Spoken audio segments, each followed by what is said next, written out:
It's a great privilege to be able to speak with country singer, songwriter, comedian, artist, uh, Kelly Lane today. Uh, Kelly's releasing her 8th album on September 18th called Old Soul. Kelly, thanks so much for taking time out of your day to talk to me about the new album. It's my honor. Thank you for having me. Absolutely. First, I thought maybe you could tell us a little bit about the concept of how this album came together, how you thought this through and put this album together. Well, the last album that I put out was called Obsession, and it was all solely written by me, and it was a lot of pressure. It was, and when you put something like that out, it's very personal, and people can see your innermost thoughts, and it was stressful to me, although I'm really glad that I did it, and I felt like it went well. I just wanted something fun, you know, something that I would enjoy and not have any stress on me. And these songs that I chose for the new album, Old Soul, are all songs that I loved from childhood and my teenage years, things that you'll hear even still, like at the grocery store or whatever. You'll hear Every Breath You Take, or, you know, Can't Take My Eyes Off of You. These are just songs that everybody just tends to go back to when they go to a more safe time in their life. And what a better time. We need that, don't we? We sure do. We sure do. I love this. I love the songs that you came up with. I went through all of them, and there was only one song I didn't know real well, you know, and I know it now. No, actually, I had heard that one growing up. I did hear that one. That would be the one that'll be the second one that I know the least amount. But the first one was actually the Gladys Knight song. I've got to use my imagination. I just didn't. I never crossed my path. I did listen to it though, you know, of course, and that was the only song that I just didn't know. I love it though. You know, I love them all. When I was a little girl growing up, this is how personalized this album is to me. My dad worked for Conway Twitty. He was his road manager for 25 years. Yes. And so people naturally assumed that I was just a country fan, you know, and that's a natural assumption. But my mom was really the influence on my musical taste, because she had music playing all the time in the background. And it was people like Gladys Knight, or Frankie Valli, or, you know, different genres of music than you would think. And I would get my roller skates on, and I would skate out on the carport to all this Gladys Knight music, and I thought I was her. You know, I just somebody had to tell me later that I wasn't, but that song in particular, I've cut 2 of her songs on previous albums. Neither one of us wants to be the first to say goodbye and the best thing that ever happened to me. But I thought, you know what? It wouldn't be an album of songs that I love and completing of this album without having done this song, Imagination. It's super fun to perform too. Yeah, yeah. And sometimes sometimes it's nice to perform. Like the 2 songs you mentioned are huge, huge, huge. And this song was big too, I'm sure. I just somehow I missed it in my listening of songs, and but I'm sure it was, you know, but maybe one of the lesser. It might not have been her biggest hit, but to me, it just seems fun. You know, it's got a lot of energy. Yeah. I love the horns in it, and I may be performing that on the Huckabee online version coming up soon. So I'll August 28th, right? August 28th. I'm going to be doing. Oh my goodness, Let's Stay Together on TV. Okay, on TV. And then they're going to have me do an online version. So I'm hoping it's Imagination. It'd be fun to do something that people might not be aware of. Yeah, yeah, that would be great. So you got an online version, and then you have a TV show with them then, okay. I do. Okay. And the TV show, since we're talking about it, I think you're taping on the 28th, but it doesn't come on TV till the 29th. Is that right, sounds like? Right, yeah, they tape the night before. Okay, I have my TV already set for that, so I'm all set. I already hit record on that, so I'm set. Thank you. You're welcome.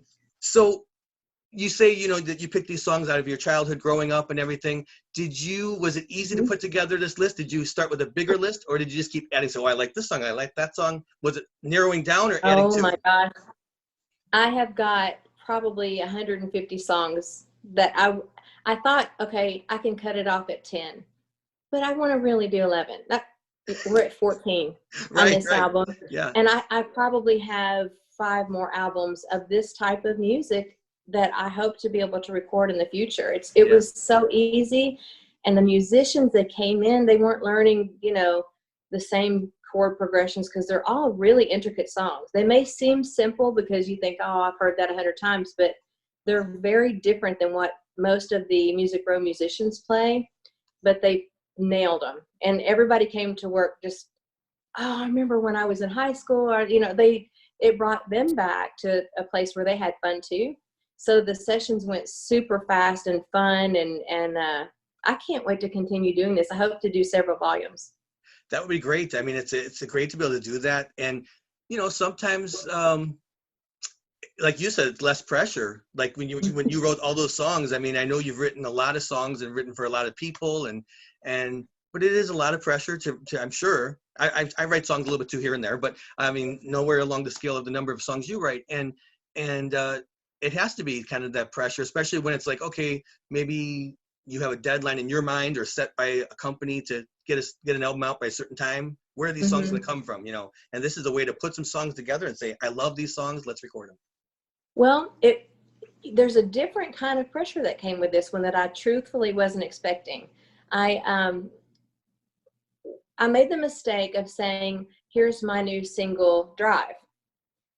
I didn't mean it was like my original or something that I personally wrote. And the fans that know music so well, that are very, you know, protective of the originals, they came out of the woodwork and they were saying, that's not your song. That's not your, I didn't imply that. It's just, you know, it happens to be the new single from my new album. And, but that brings me to the point of, I didn't record these to make a better version. Kevin, you can't. I mean, they're classics, you know? Yes. So tampering with that, I would never want somebody to think that I was, you know, trying to improve upon, because they're perfect as is, but I just wanted to honor them by recording them because I love them, you know? Right. And I mean, I think sometimes there's some people that just seem like they want to cross T's and dot I's and say, well, it's not, you know, it's not, but that wouldn't be my first thought. My first thought, you know, would be just like, okay, you have a collection of songs, and first single is the first song that you're kind of promoting, you know, not necessarily a song that you wrote. I would never think that. But there are people that, you know, very specific and very, you know, but I love that. I was excited to see that this was the first song from the album you were doing. I don't know if you can see in the background, there's a Cars thing on the wall there. Oh, it is. Back in the background there. Oh my gosh. So I'm a big fan. I would say it's my favorite band. I mean, I listen to bands all the way across, you know, all genres. I worked in the music industry, you know, doing a lot of different things, and so I love all types of music. But I have to say they're my favorite band. And so when I saw you were doing a cover, I was like, wow.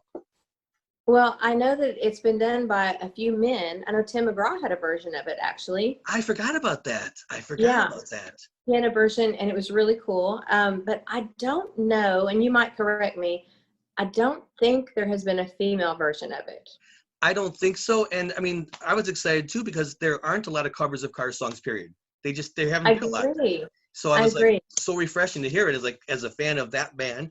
It was nice to hear someone else. I think it's a very positive thing. I never would think someone's trying to replace the old version. I think it's neat to hear. I've actually thought sometimes of making a CD of just the different versions of the songs that have come up over the years, just to toss into my car, you know, like 10 versions of the same song that maybe I like.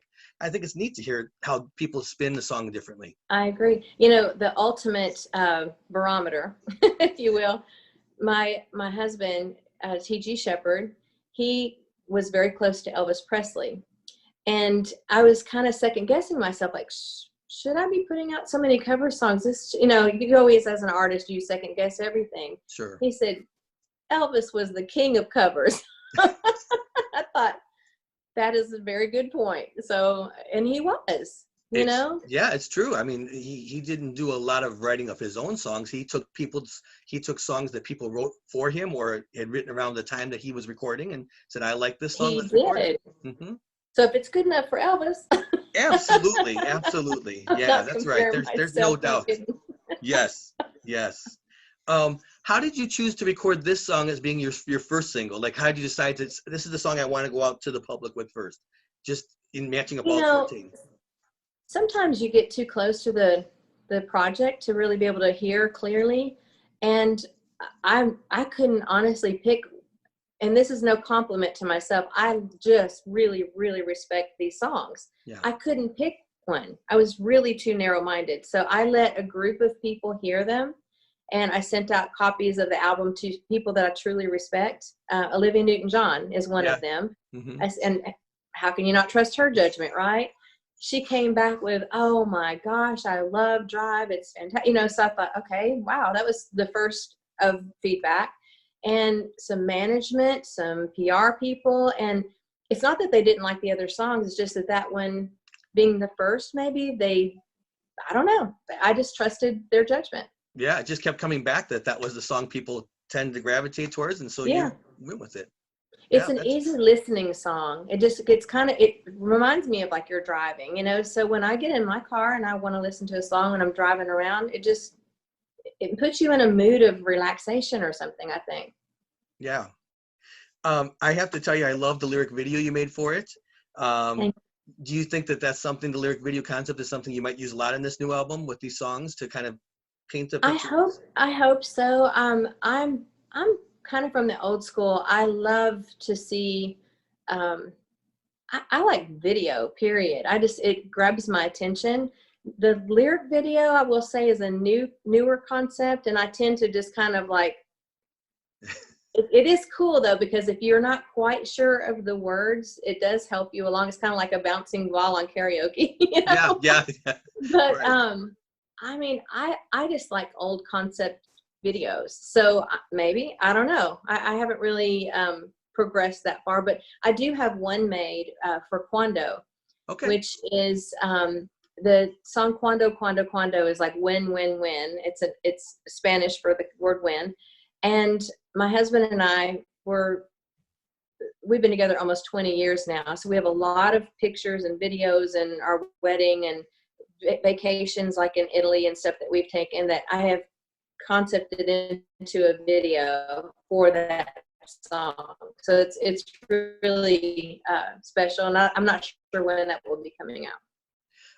I think it's maybe a mix of regular videos, the old-fashioned concept of the video, and then an occasional lyric, because it'd be a lot of pressure to make 14 videos, right? I mean, you know, to make 14 regular old-fashioned videos, but to be able to make a couple of videos that are actually the old style, you know, filmed it, then, you know, do a little bit of lyric videos. Yes, I think that's a great idea. I'll take your advice on that. I've seen more of them these days. I mean, I grew up definitely in MTV generation and CMT and everything. So I certainly can appreciate the concept of the video. I love it. I really do. It paints a new picture for the song. But the lyric video just seems to be a way to... I will say this though. What's that song? Video killed the pop star or something like that. Yeah, video killed the radio star. Yeah, the Buggles. The radio star. Yeah. So I do see that side of it though, because if you have a vision for that song and somebody else has a whole different vision, you are narrowing your playing field with that person's, you know, thoughts about what the song even meant. So I don't know. I think it can go both ways, but I like the videos.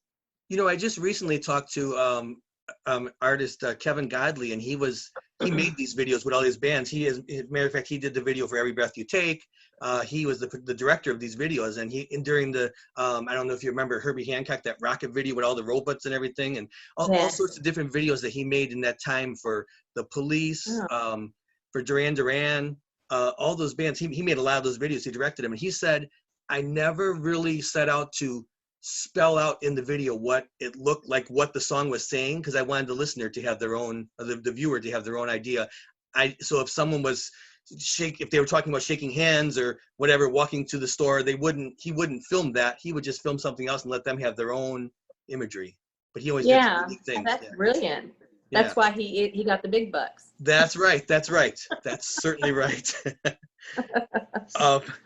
So from this collection of songs on this album, is there any one song or maybe a couple that you're like, boy, I hope the person that originally wrote this song happens to hear it and it just kind of throws me an email or a text or a Facebook post says, wow, I love this song. Just that ultimate feeling of. Well, I would love for Gladys Knight to reach out. That would be cool. Yeah. But one person who I hope never hears my version is Celine Dion. No, I'm teasing. I would love that too. I'm kidding. But you know, I had another song planned for the end of the album. I had actually recorded The Way We Were. Oh, okay. The Barbra Streisand song. I have it in the can, but I never released it. we went to see Celine Dion in Nashville at the Bridgestone. Okay. For my birthday this past January. And I sat there and watched her concert, and I love her songs or whatever, but when she sang All by Myself, I don't know what happened to me. I had an ugly cry. I mean, it was just like, and I wasn't the only one. I was looking around going, oh my God. And that's type of songs that I wanted for this project, things that really touch you internally, somehow the memory tweaked or something. Yeah. And I thought, that's it. That's why I haven't finished the album yet, because I want to see if I can do it. Personal challenge, truthfully. And I didn't know if I could really pull it off, because it's really intricate. I mean, it is, I wanted it to be as close to her version as I possibly could. However, I sing like 42 keys lower than she does. So it's a whole different sound than hers. But wow, was she amazing? Right. It's Sure. unreal. Sure. I've never seen her live. I've seen many concert videos, seen many appearances. I think she's amazing. And so, yeah, it would be interesting to see that live, to see her perform that live. And it's such a, it's a freak of nature. Like, I mean, she's so tiny and she stands there and just like, what? Right. Who can do that? So, like I said, it was a personal challenge. I went to my co-producer and I said, I haven't finished the album for a reason. And I had lingered this because I love the process of recording so much.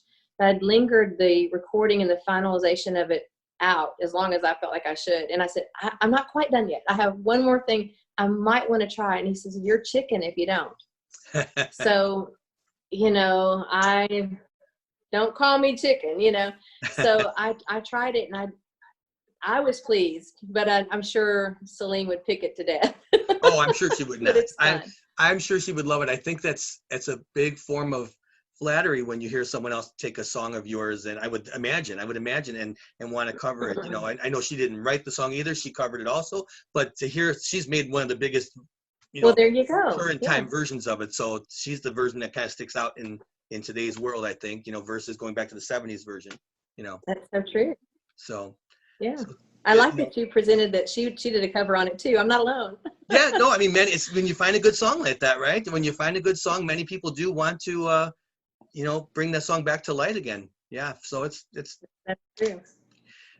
Even though you're currently working on a album with songs that other people, had made famous at one point, you're obviously a songwriter and you've recorded, for other artists and for your own albums.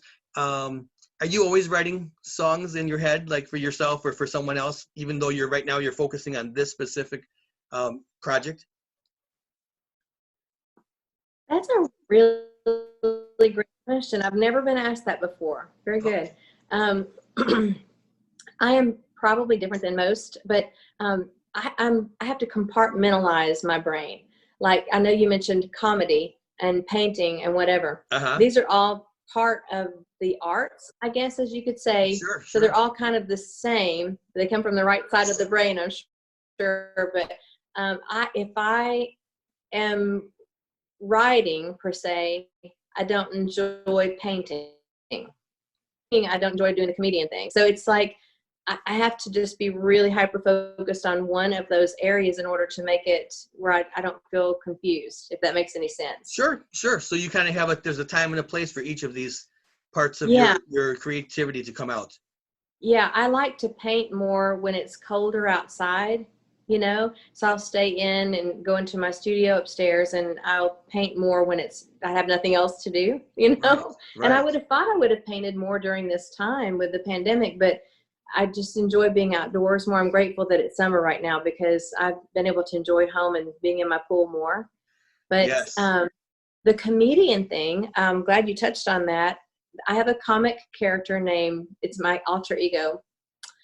I'm actually more like her than I am Kelly Lang, but her name is XOXO, and she'll be making an appearance on Huckabee soon too. Oh, good. I've seen a lot of footage from different appearances you've made with XOXO, and I just love it. I watched you make turkey with Lori Morgan as XOXO.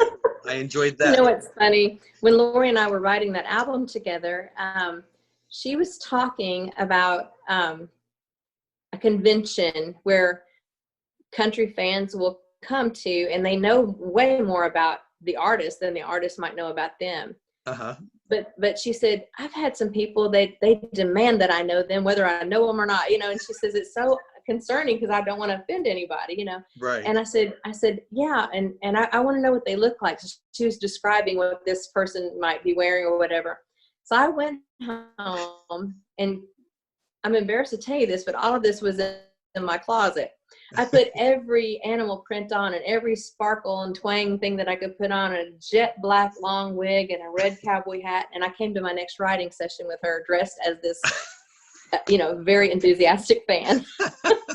And so we just kind of came up with a backstory of where she's from, Bucksnort, Tennessee. And she moved to Nashville to become this huge star, waiting for the Opry to call her at any moment, you know, and it shall not die. I've tried to kill her off 1,000 times, and she keeps popping back up. Somebody wants to know about where she's at. And I'm like, oh my gosh. and didn't she park her trailer like about a block away from the Grand Ole Opry, right? Waiting for that call, right? She did. She indeed did. And, you know, she'll be waiting for a minute with the pandemic. I think she's not taking it personal at this point. Well, I had so much fun watching some of the video, like when you were on Huckabee, when XOXO was on Huckabee, watching him kind of crack up in the background. Like I wasn't expecting this, and it's just kind of fun to watch those moments. Thank you. Well, that I just think it's because I am so much her. I have to really watch what I say. I had to be very guarded when it came to that particular show because I didn't want to say anything that would offend anybody. But it's just in fun. I mean, it's one of these things. She's one of these characters that can get by with saying things because it's not really me saying it. Right. That's kind of fun to be able to do that, isn't it? It's kind of fun to be able to oh, yeah. Oh, yeah. You get to stretch your opinions a little bit easier. Yeah. But right, because they're not necessarily yours, right? You know what's really funny is my husband, he loves XOXO. He loves her. He's like, I miss her. And I'm like, who would want their wife to look like that and dress up like that? You're crazy. But he gets a kick out of it. It's so neat to see as I watch so many, you know, the different interviews that you've done, or to see some of the footage that you guys support each other so much in your careers. You know, that you're both very supportive of each other's careers.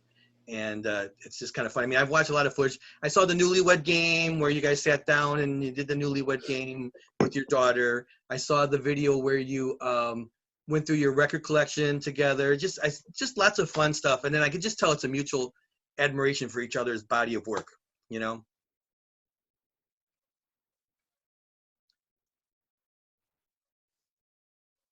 With me and TG, you mean? Yes.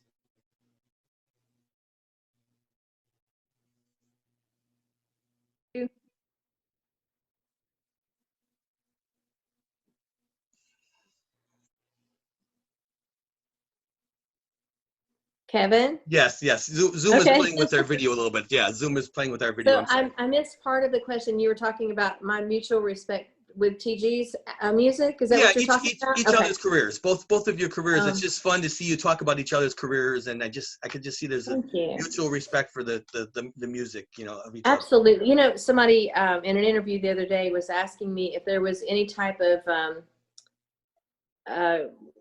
what is it when you have a rivalry, like a I can't think of the word she used in particular, but there has never really been that. You know, I have such respect for where he has come from and what he's done. And I mean, he's had 21 #1 hits. Like, who does that? You know, so I am super, are you there? Yes. I am super, super proud of him. And he's seen me from, I used to be an opening act for his shows when I was a kid, you know. Right. So he's seen me evolve and grow through stages, and he was always really supportive of my music, even when I was a young girl. And I mean, we both have our separate careers, though. I think that's the key to it. If we worked only together, it might rub us the wrong way. But we have such separate careers that when we do get to work together, it's such a pleasure. Yeah, you know, we have great respect for one another. So it works out really nice. I can tell that definitely that mutual respect is definitely, in the music business, that the two of you, both creative forces in the business, very, very supportive of each other's career. So it's neat to see. I'm glad that translates. We never really know what other people are thinking. That does not motivate us as to what other people think. But I had a really sweet compliment from Joe Bonzel from the Oak Ridge Boys. Okay, yeah. Regarding our relationship, and if you don't mind, I'll share it with you. It was just so sweet. Yes. TG and I, we're walking into a grocery store and just doing our thing. This was a while back. Didn't pay attention to anybody around us. Didn't think anything about it. So imagine my surprise, a week or so later, I bumped into Joe Bonzel at a restaurant. He said, "You didn't know I was watching." I was sitting in my truck and I watched you and TG walk into this grocery store, and I'm like, stalker? No, I said, "Where are you going with this, Joe?" And he said, "He helped you out of the car. He held your hand going in. You patted him on the back and gave him a kiss before you walked in the store." He said, "Love like that really doesn't exist anymore. At least I was thinking it didn't." And he said, "It really spoke to me." He says, I just want you to know, when you don't think people are watching, they are." And that, it made me like, wow, that's powerful to me. And for you to acknowledge that we seem to have respect for each other in the music industry, that's cool, because we don't even think about that. Yeah, I mean, I just think it's really obvious just from the different things I've watched. It's so refreshing. It is, the respect in a marriage, and also when careers, are similar like that. It's just so neat to see. It's so obvious. It's neat. So you're, like you said, you're not thinking about that. You're living your life, but it's obvious to people around you. And I'm sure to people who really know you, your friends and your family, I'm sure they're inspired by that. Oh, well, thank you. Well, we both come from relationships that didn't work or didn't meld together well. Mm-hmm. And so I think we just have a greater appreciation for, now that we are with one another, we know what the difference is, and we just honor and cherish that, and we pray over our marriage every day, and it's important to protect it and keep it sacred. So we really appreciate somebody even noticing that. It's very important to be able to pray on it, because there's lots of things that can rip it apart in society and in life. So it's nice that it's a sacred thing for you. It's inspiring. It definitely is. Thank you. Are you okay for time for a couple minutes? I would just want to respect your time. I've got all the time in the world. Thank you so much. I just have a few questions. I wanted to explore a couple more parts of your career. Are there any other songwriters out there that you really would love to collaborate with, that you've been saying, oh, if I could just sit down for an hour and write with somebody, or write a song for them, even, for somebody or with somebody?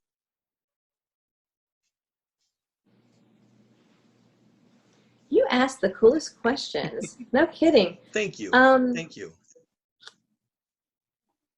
Well, I will tell you this. One of my most cool conversations that I have been blessed to be friends with Sir Barry Gibb, who is the #2 highest ranking songwriter at BMI of all time, under Sir Paul McCartney. Wow. So he and I have talked about writing together, and he always listens to my projects and gives me his thoughts on things and songs that he likes that I've written. So when that time actually comes around, I mean, I see him maybe 2 or 3 times a year, but we never have focused on sitting down. But I do look forward to that. I'm not gonna lie. I think that would be a dream come true. He's such a unique writer. I think that would be amazing, because I've seen I've seen what you've sung, the the Islands in the Stream together, and that was one of my questions, actually. Going back, I know that you sang it with him at the Country Music Hall of Fame induction for Kenny Rogers, but I looked back and saw that you had sung it with him a couple times before there for a couple benefits. I was wondering, how would that first meeting happen that this came to be, that you sang this with him? Well, we unfortunately had a tremendously huge tornado that came through Hendersonville, Tennessee.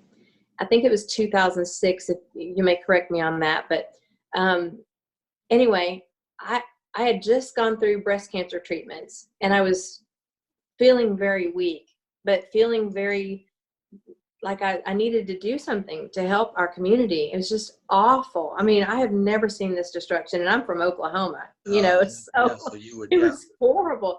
And I just had this nudging in my heart to do something, you know. So I started reaching out, and TG was really worried about me because I probably physically shouldn't have done this. You know, I was taking a lot on. My hair had just started growing back after the treatment and stuff. So, but I just felt pressure to do it. And so I reached out to people like Ricky Skaggs and the Oak Ridge Boys and Lori Morgan, Gary Allen. There's a ton more. And to do a benefit concert in our town at the high school that I graduated from, just to stop the bleeding, you know, just to try to help people. And I told TG, I said, I heard Barry Gibb bought Johnny Cash's house. Oh. I'm going to reach out to him. And he goes, okay, honey, good. That would be nice. You know, I said, I think I can get to him. I know somebody that knew his secretary, blah, blah, blah. And he goes, and I said, and you know what? I'm going to be Barry Gibb's friend. And he goes, okay, yeah. He didn't seem sincere. But I wrote an email to my mutual friend of his secretary, and I told him what I was doing, the people that I had on the show. I said, I understand you bought the Johnny Cash house. If for some reason you happen to be in town during this time period, it would be so cool if you would just walk out on stage and wave to your new community. They would be thrilled. And, you know, and 3 days later, I get a phone call. I was driving through McDonald's ordering an ice cream cone, and I get this phone call from his manager, and he says, not only will he be in town for the first time even seeing his house, but he wants to perform with you. And I'm like, wonderful. I thought I was gonna die. I really did. I didn't believe it at first, but that offsetted a whole, we've been buddies for 13 years now, but I met him in the Cash house. He was sitting on June Carter's bed playing a guitar. Wow. And we sang that together that first day. It was magical. He calls it serendipity because, you know, he never sings with anybody like that. That's just, and he hadn't been singing for probably 7 years prior to that. So his family is always like, oh, thank you for getting him out of the house and singing again. But it was unbelievable. I'm not going to lie. I can only imagine. I'm so happy we got to talk about that because I had no idea that's how it came about. And yeah. And boy, I have a chill in my spine just thinking about how neat that moment had to have been. That he it said was yes, unreal. And then yeah. I don't get to, thank you for allowing me to share that because I don't get to share that very often. And we've remained friends. We go on vacations with them all the time. We went to Australia with him and Olivia Newton-John. Oh my goodness. Now that was wild.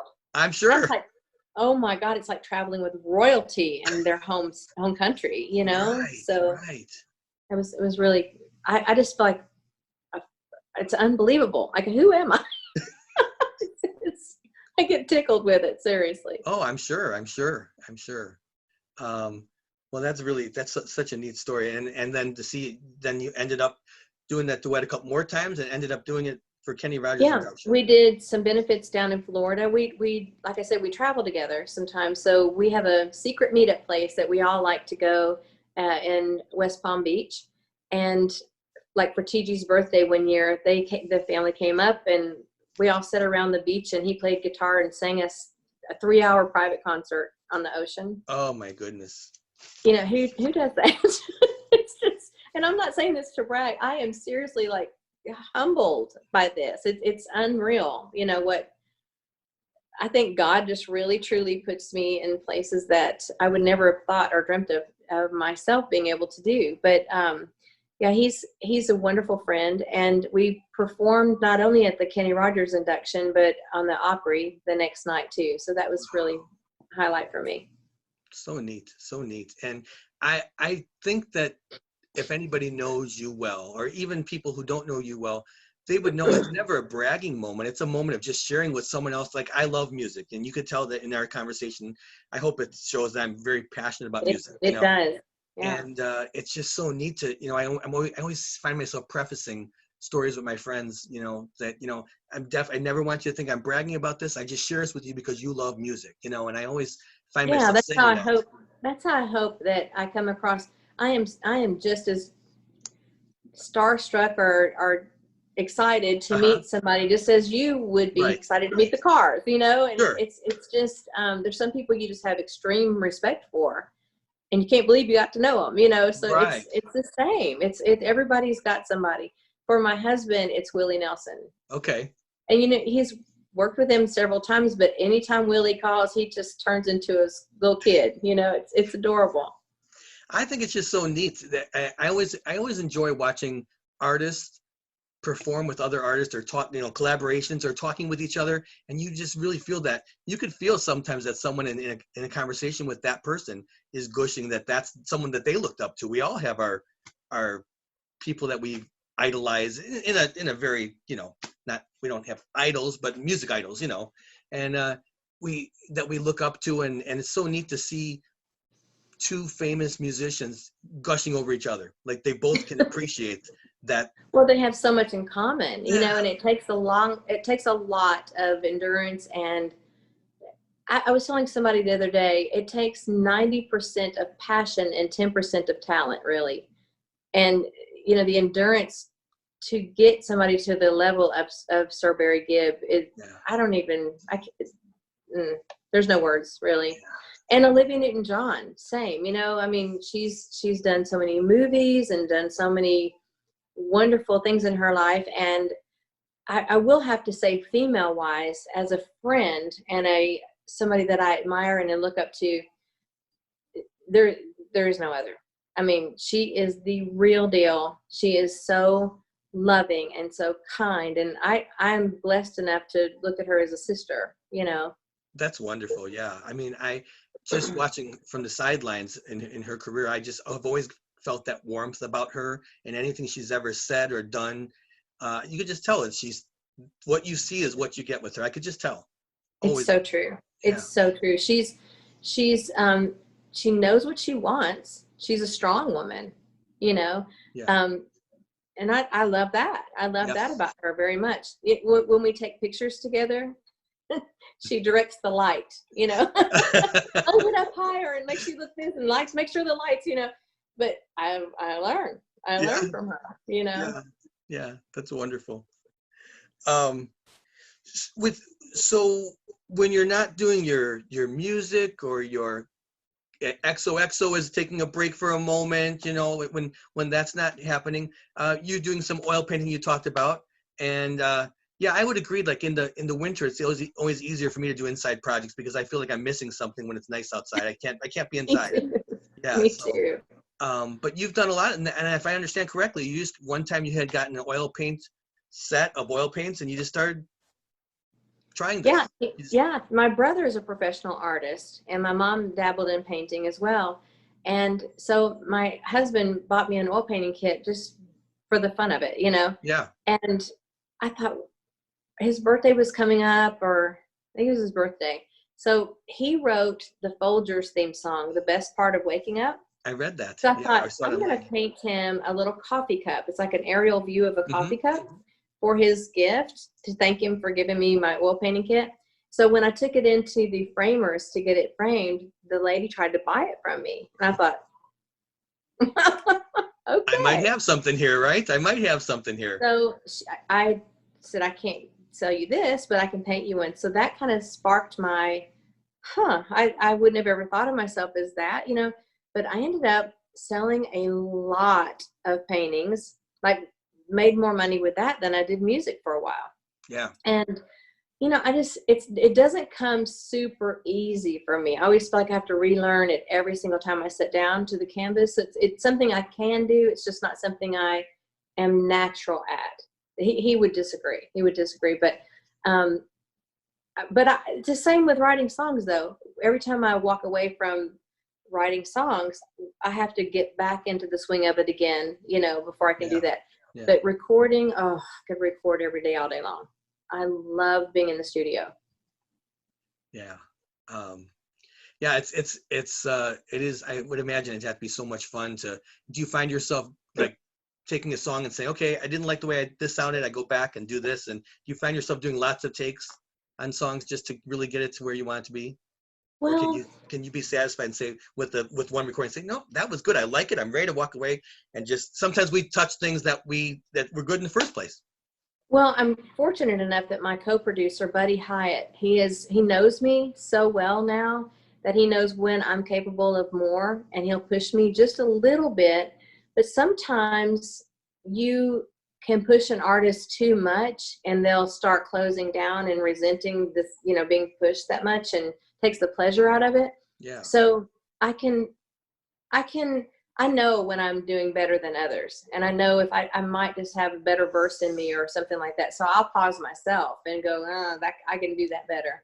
But that comes with time, that comes with relaxing into knowing that somebody that's behind the board has got your back, and you can sing with abandonment, because it's like, I don't like to rely on tuning too much, because everybody does, Right. but I know that if I did something that was just really off, I will re-sing it, or it can be helped a little bit to, if I like the emotion, if I've captured the emotion that I wanted to get, but it might be a little under, I will keep the one that's not perfect to keep that emotion than to have it too perfect, if that makes sense. No, I think that makes a lot of sense. And when you capture something that you feel is just really captures your emotion, it's hard, you can overlook other small tiny places in the song where maybe you wish that this sounded like this, because the overall picture is what you would, the emotion that you're bringing through, you can't replace that. It's in that tape. Well, I think that's where we lose some of our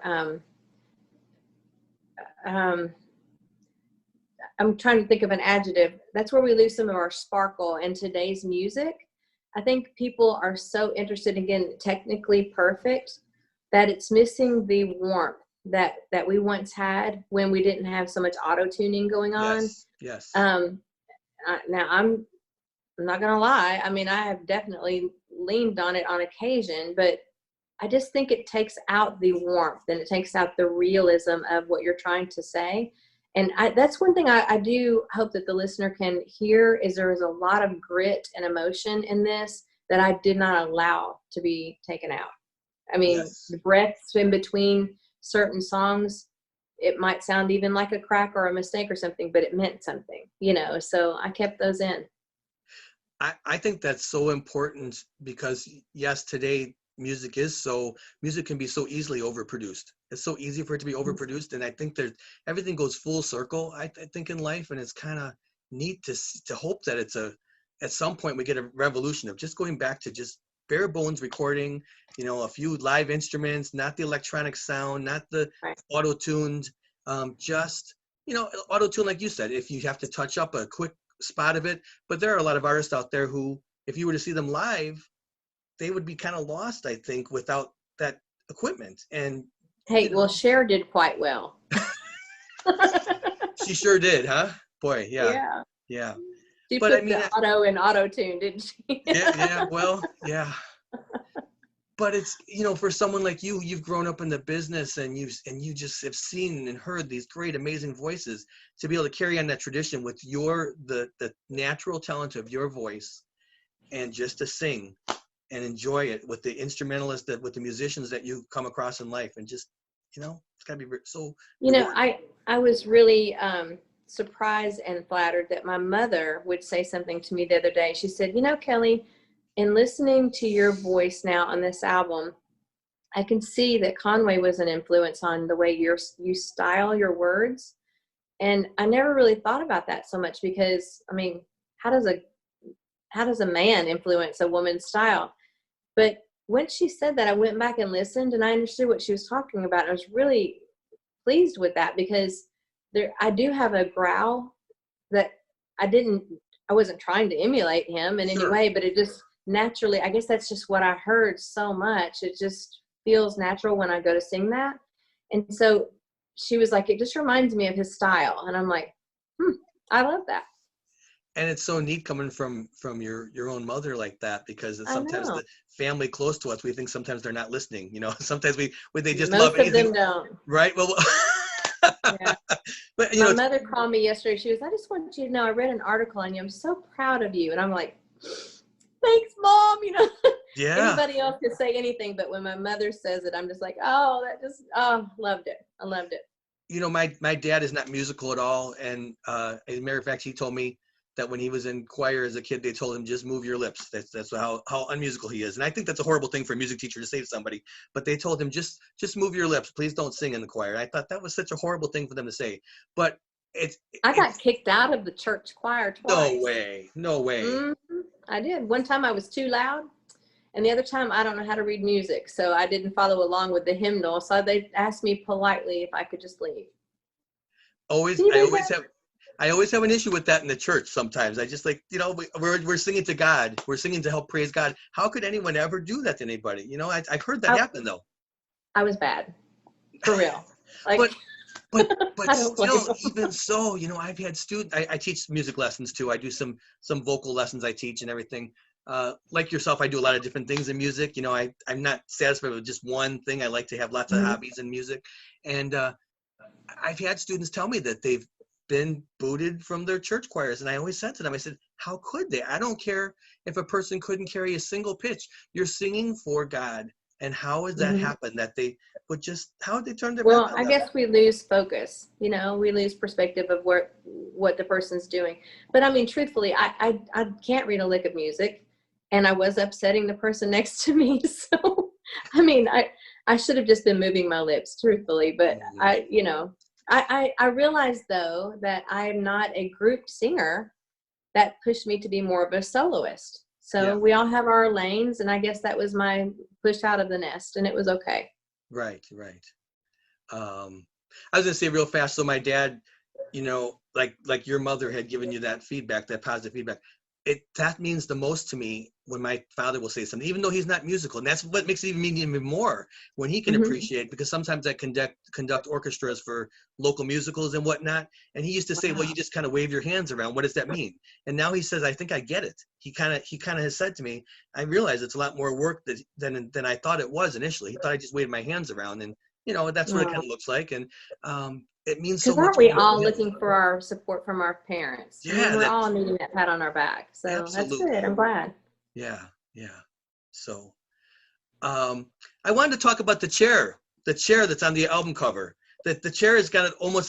There's Kelly Lang, there's XOXO, and now there's the chair, because I've read a couple of your video clips and everything, and before I heard you talk about the chair on one of your clips, I thought it was so neat that every clip that you had that chair that's on the album cover, and you were sitting there. You are so observant. I've tried, and I take these interviews very seriously, and I love that every clip had you sitting in the chair talking about, about each song or each thing about the album, or answering questions about your career in 1-minute clips and everything. And I thought that was so neat. And I saw that you talked about maybe someday you would name the chair. Have you named the chair yet? I go back and forth. I really haven't nailed one down quite yet. I'm letting the campaign roll out, and hopefully something will really speak to me. But it was really funny. Conway's grandson, Trey Twitty, or Michael Jenkins is his real name, but he sings under the name of Trey Twitty. We were talking about the photo shoot coming up, and I said, I just don't know what look I want to go with. I guess it'll just come to me. And he goes, I got it. He said, meet me at this certain studio. I got it. And I said, what is it that you have? And he says, I just trust me. So we get there, and he's just lugging this. It's really heavy too. He lugged this thing in.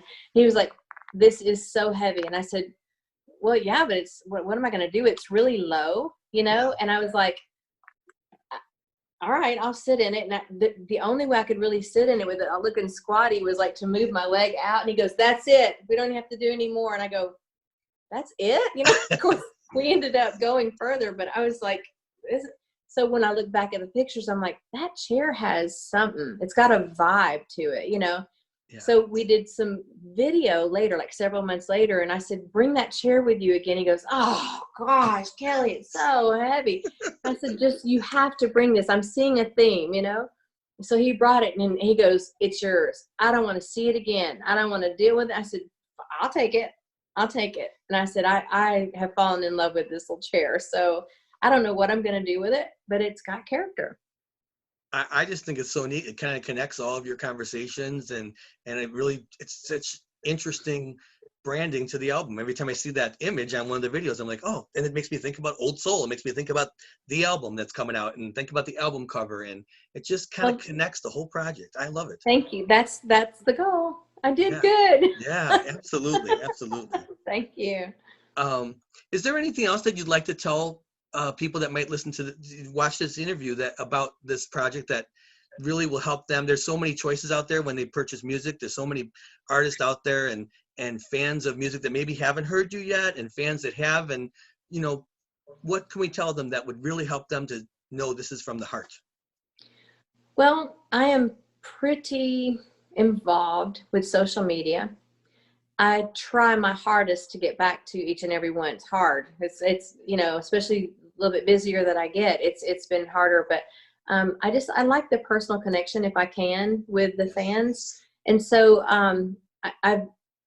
I would really like to encourage people to go to YouTube and please subscribe. We're going to be putting new shows out on there that people might not have ever seen this type of content on me before. So that would be fun for everybody to get to know a little bit more about me, even offside of music, you know. Sure. Mm-hmm. But music-wise, if you can just go to kellylang.net. We have a new store, and I'm really excited about a few of the new items that are coming into the store, and you can pre-order a copy of the CD in there.